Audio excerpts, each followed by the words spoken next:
किसी गांव में एक साधु रहता था। वह जब भी नाचता तो बारिश होती थी।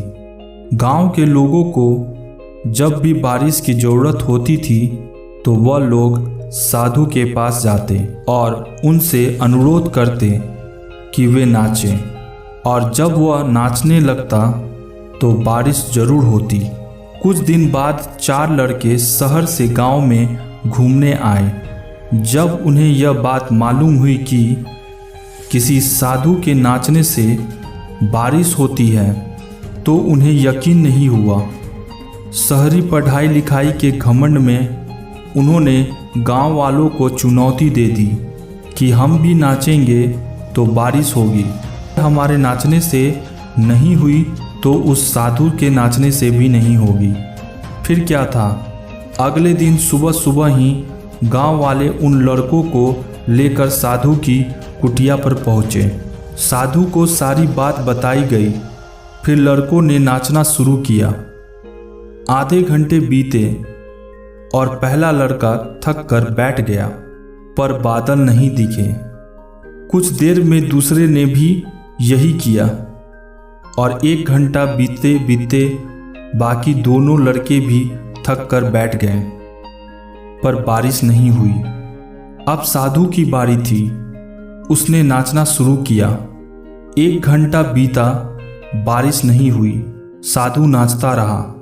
2 घंटा बीता, बारिश नहीं हुई, पर साधु तो रुकने का नाम ही नहीं ले रहा था। धीरे धीरे शाम ढलने लगी कि तभी बादलों की गड़गड़ाहट सुनाई दी और जोरों की बारिश होने लगी।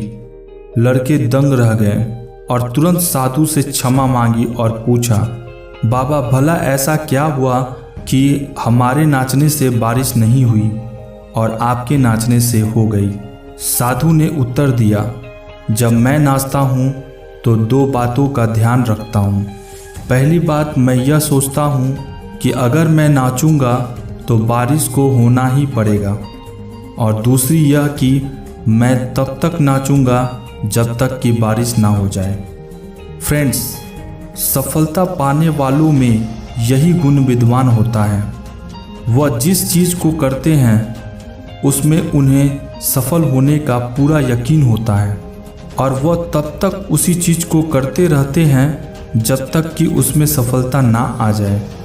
इसलिए यदि हमें सफलता हासिल करनी हो तो उस साधु की तरह ही अपने लक्ष्य को प्राप्त करना होगा। दोस्तों, अगर ये कहानी आपको अच्छी लगी तो लाइक, सब्सक्राइब और बेल आइकन जरूर दबा दीजिएगा, ताकि आपको इसी तरह की मोटिवेशनल वीडियोस की अपडेट मिलती रहे। Thank you for watching this video.